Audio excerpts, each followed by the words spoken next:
guys, welcome back to my channel and welcome back to another dishwasher video. As many of you guys may know, I have recently moved to a new home.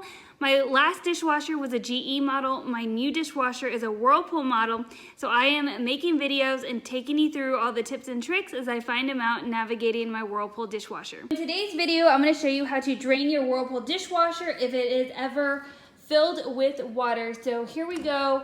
This is my Whirlpool dishwasher, and some reasons that it may be filled with water, for example, is your filter is clogged. I don't know if you guys check your filter or clean your filter, but I do have a video showing you how to clean out both of your filters. You can see I have water in here, so I can demonstrate how to drain it.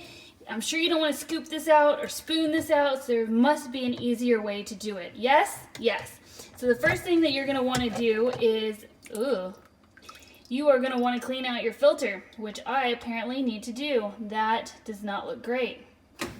All right, that's a little bit better. That was pretty embarrassing now, wasn't it? So definitely go watch my filter video so you can know how to clean out your filter. This is one of the filters. And then actually this guy over here is another filter that you're going to want to clean out. You can see there's all this nice water pooled down here at the bottom. So I'm going to take these out and give them a good rinse-a-roo. I really hope you're going to be able to see this in the photo. But anyway, okay. So I'm going to have those out for now. So I'm going to go ahead and close up my dishwasher. Ooh. And if you have anything else blocking down there that looks like it might be blocking the draining of the water, definitely do that. Mine has been backed up before and it really can stink. So what you're going to want to do is you're going to see the start button that's blinking, and then you're going to see this X that says cancel/drain. You're going to want to hold it down. And there we go. Because now, whatever was clogging your filter, it should be able to actually go down and drain. You can hear it working. All right, it's about a minute or two later. Let's open this up.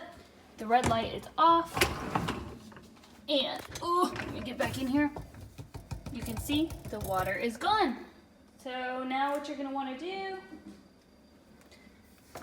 you're gonna wanna add your filters back in. Again, if you want a more step-by-step tutorial of how to deal with your filters, definitely check out my video where I show you how to clean out your filters, and I'll go through that step by step. But there we go, and that is one way to drain your Whirlpool dishwasher. I hope this helped you. If it did, give me a thumbs up. Check out my other dishwasher videos, and I'll catch you in the next video. Bye!